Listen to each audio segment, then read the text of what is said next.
এজন্য আল্লাহ ডেকে বললেন, গোলাম আমি জীবন বানালাম, মরণ বানালাম, জীবন মরণের মাঝখানে বানালাম রুহু। এই রুহু থাকলে তুমি জিন্দা, রুহুটা না থাকলে তুমি হয়ে যাও মুর্দা। এই যে মিজানুর রহমান আজারি কথা বলতেছে, হাসে, হাত নাড়ে, কথা বলে, কারণ রুহু আছে। এই রুহুটা বের হয়ে গেলে লাশ হয়ে পড়ে যেতে হবে। চিল্লায় বলেন ঠিক কিনা?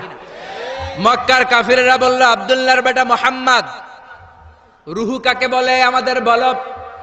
রুহু দেখতে কেমন, কেমন করে দেহের মধ্যে রুহু ঢুকে, কেমন করে রুহুটা দেহ থেকে উড়াল দেয়। এই রুহুর ব্যাপারে তথ্য দিতে পারলে কালিমা পড়ে সবাই মুসলমান হয়ে যাব। আপনারা রুহু দেখছেন কেউ? আপনার দাদা যে মারা গেল, বাবা যে মারা গেল, রুহুটা যে উড়াল দিল, দেখছেন? কালার কেমন, সাইজ কতটুকু, ওজন কতটুকু, দেখতে কেমন? আমরা কেউ রুহু দেখেছি? চিল্লায় বলেন দেখেছি। বিশ্বনবীরে বলা হলো, আব্দুল্লাহর বেটা মুহাম্মদ, রুহু কারে বলে যদি বলতে পারো কালিমা পড়বো। বিশ্বনবী বলতে পারে না, কারণ বিশ্বনবী মন গড়া কোনো কথা বলেন না। আকাশ থেকে গ্রিন সিগন্যাল আসলে তবেই বলেন, ঠিক কিনা? বিশ্বনবী আল্লাহ তাআলার পক্ষ থেকে গ্রিন সিগন্যাল পাওয়ার জন্য উপরে তাকিয়ে রইলেন, আয়াত নাজিল হয়ে গেল।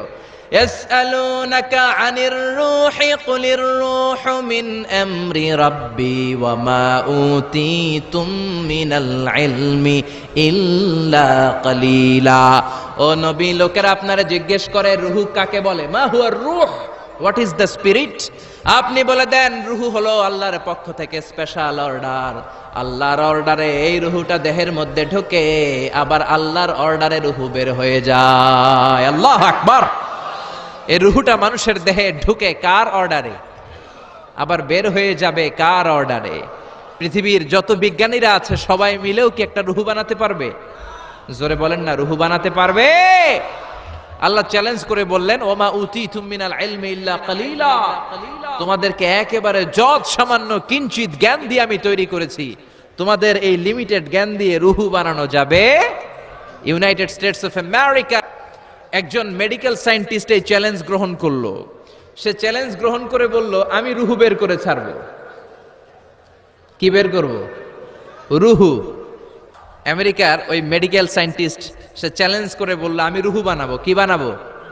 উত্তর দিতে হবে কিন্তু, কি বানাবো? রুহু বানাবো। কেমন করে রুহু বের হয় এটা আবিষ্কার করে আমি নোবেল প্রাইজ জিতবো, নোবেল লরেট হব। 7 বছর সে গবেষণা করলো মুমূর্ষু রোগীদের নিয়ে। মুমূর্ষু রোগী নিয়ে বসে থাকে, কখন রুহুটা বের হবে, রুহু ধরার জন্য বসে থাকে।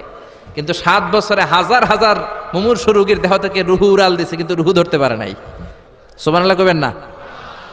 আচ্ছা, এইবার তার মাথায় একটা চিন্তা আসলো, না এই পন্থায় হাঁটলে তো হবে না, আমি একটা কাজ করি। বুলেট প্রুফের গ্লাস দিয়ে একটা ছোট্ট গ্লাসের রুম বানাই, ওই গ্লাসের ভেতরে মুমূর্ষু রোগী ঢুকায় দিব। বুলেট প্রুফ চিনেন তো? মানে গুলি মারলেও গুলি ঢুকবে না। আমাদের মাননীয় প্রধানমন্ত্রী, রাষ্ট্রপতি মহোদয়, ওনারা যে গাড়িগুলো চালায় এগুলো কিন্তু বুলেট প্রুফ, জানেন? গুলি মারলে গুলি ঢুকে না। তো উনি বুলেট প্রুফ গ্লাস দিয়ে, টেম্পার্ড গ্লাস দিয়ে ছোট্ট একটা রুম বানালেন, কাচের গ্লাস। উনি মনে মনে ভাবলেন, মুমূর্ষু রোগী যদি এই কাচের গ্লাসের ভেতরে ঢুকাই, যেহেতু বুলেট প্রুফ, কিছু ঢুকেও না, বাইরে হয় না, রুহু বাইরেবো কেমনে দেখি। তো কাচের গ্লাস বানিয়ে তার টিমের সবাইকে বলল, আইসিইউ থেকে একটা মুমূর্ষু রোগীকে ধরে আনো, আজকে আমি রুহু ধরে ছাড়ুম। তো মুমূর্ষু রোগীকে আনা হয়েছে ইন্টেনসিভ কেয়ার ইউনিট থেকে, তাকে কৃত্রিম অক্সিজেন দিয়ে লাইফ সাপোর্টে রাখা হয়েছে। মেডিকেল টিমের প্রধান বলে, এই লোকটারে এই বুলেট প্রুফ গ্লাসের যে ছোট্ট রুম, এটার ভিতরে ঢুকানোর আগে চেক হিজ বিপি, তার বিপি মাপ, ব্লাড প্রেশার মাপ। তো মেপে দেখে ঠিক আছে। ওজন মাপ, বলে ওজন মাপা হলো, ওজন হচ্ছে 80 কেজি, 80 কিলোগ্রাম। কত কেজি? 80। সবাই বলেন কত কেজি? 80 কেজি। এবার মেডিকেল টিমের প্রধান বলে, মুমূর্ষু রোগীটার ভিতরে ঢুকিয়ে দে। ঢুকানো হলো। এবার সে বলল, লাইফ সাপোর্ট খুলে ফেল। সবাই বলে, স্যার লাইফ সাপোর্ট খুলে ফেললে তো মরে যাবে। মেডিকেল টিমের প্রধানকে মারার জন্যই তো আনছি, এটার না মারলে আমি রুহু পামু কেমনে? এটা রুহুটা তো বের করতে হবে দেহ থেকে। তো যেই কথা সেই কাজ, ঢুকানো হলো, লাইফ সাপোর্ট খুলে ফেলা হলো। লোকটা গ্লাস ফিটিং করা রুমের ভেতরে ছটফট ছটফট করতে করতে দুনিয়া থেকে বিদায় নাই। এবার মেডিকেল টিমের প্রধান রুহু খুঁজতেছে, দুনিয়া থেকে বিদায়, তার মানে তো রুহু বের হয়ে গেছে, কিন্তু রুহু আর খুঁজে পায় না। গ্লাসের এই দিকে তাকায়, ওই দিকে তাকায়, নিচে উপরে ডানে বায়ে সামনে পেছনে, কোথাও রুহু নাই। রুহু খুঁজে পাওয়া যায় না। সে ভাবলো আমি গ্লাসের দরজাটা খুলে হাত দিয়ে এরকম বাইং মাছ যেমনি হাতায়, এরকম হাতাইলে হয়তো রুহু পাবো। তো কাচের গ্লাস খুলে হাত দিয়ে এরকম হাতানো শুরু করলো, হাতাতে হাতাতে পুরো গ্লাস ফিটিং করা রুমের ভিতরে সব খুঁজে ফেললে, কিন্তু রুহু খুঁজে পাওয়া যায় নাই। লোকটাকে বের করা হলো, উনি বললেন চেক হিজ বিপি, বিপি মাপতো। সবাই বলে স্যার এটা তো ময়রা ভূত হয়ে গেছে, এখন তো বিপি নাই। বিপি বুঝেন তো, ব্লাড প্রেশার, এই যে ধাক্কাটা অলিন্দ নিলয়, সিস্টলিক ডায়াস্টলিক, জন্মের পর থেকেই আমাদের এই যে দম নেয়া আর দম ছেড়ে দেওয়ার খেলাটা আছে না নাই? কথা বলেন। এই যে ফুসফুস দম নেয় দম ছেড়ে দেয়, শীতের রাতে আপনি কম্বল গায়ে দিয়ে ঘুমায় যান, আপনার দমও কি ঘুমায় যায়? আপনার দম ঘুমাইলে তো আপনি ঠুস। আয় রে মানুষ রঙিন ফানুস, দম ফুরাইলে তবু তো ভাই কারোরই নাই একটুখানি। আয় রে মানুষ রঙিন ফানুস, রঙিন ফানুস, আয় রে মানুষ। পড়েন আল্লাহু আকবার। এবার মেডিকেল টিমের প্রধান বলে চেক হিজ বিপি, বিপি মাপ। সবাই বলে বিপি নাই, কিন্তু ওজন আছে না নাই? মরার পরেও তো একটা লাশের ওজন থাকে কি থাকে না? এবার মেডিকেল টিমের প্রধান বলে চেক হিজ ওয়েট, ওজন মাপ। এবার ওজন স্কেলে শোয়ানোর পরে দেখা গেল লোকটা মরার আগে ছিল 80, এখন হয়ে গেছে 78 কেজি। কয় কেজি? মরার আগে লোকটা ছিল কয় কেজি? মরার পরে ওজন দেওয়ার পরে ওজন হয়ে গেছে কয় কেজি? কমছে কয় কেজি? মেডিকেল টিমের প্রধান কয় আমি পাইছি। সবাই কয় কি পাইছেন? মেডিকেল টিমের প্রধান কয় ওইডা। সবাই কয় কোনডা? কয় রুহু। কেমনে পাইলেন? কয় মরার আগে ছিল 80 কেজি, মরার পরে 78 কেজি, কমছে 2 কেজি। তার মানে যেটা উড়াল দিছে ওইটাই 2 কেজি।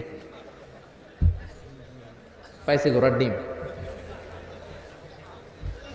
কিন্তু বিজ্ঞানীদের নিয়ম হচ্ছে আপনি একটা রেজাল্ট দিয়েই ফাইনাল জাজমেন্ট দিতে পারবেন না, আপনার আরো কিছু নমুনা সংগ্রহ করতে হবে।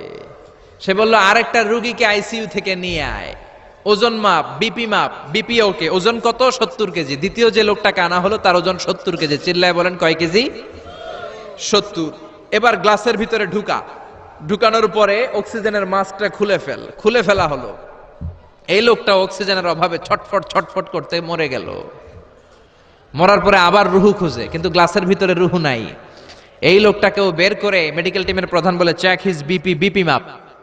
সবাই বলে বিপি নাই, কিন্তু ওজন আছে না নাই? এই লোকটার ওজন মরার আগে কত কেজি? 70। এবার ওজন দিয়ে দেখে এই মৃত লোকটার ওজন হয়ে গেছে 71 কেজি। কয় কেজি? আগেরটা তো কম ছিল, মিলানো গেছে। এবার যাবি কই?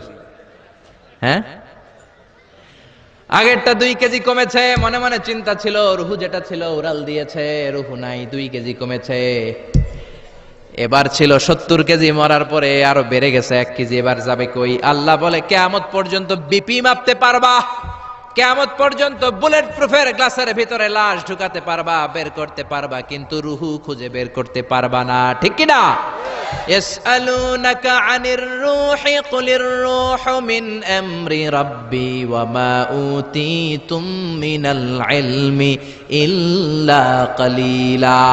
নবী লোকেরা আপনার রুহের ব্যাপারে জিজ্ঞেস করে, আপনি সোজা সাপটা লোকদেরকে বলে দেন রুহু হলো আমার আল্লাহর আদেশ মাত্র।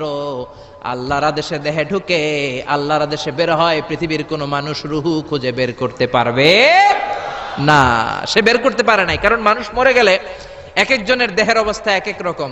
কারো হাতটা টাইট হয়ে যায়, খিচুনি দিয়ে দেহের সবকিছু জমাট বেঁধে যায়, ওজন কিছু বেড়ে যায়। আবার কারো দেহটা ফেসফেসে হয়ে যায়, দেহের পেটের ভেতরে যত গ্যাস ছিল এগুলো বের হয়ে দেহটা পাতলা হয়ে যায়।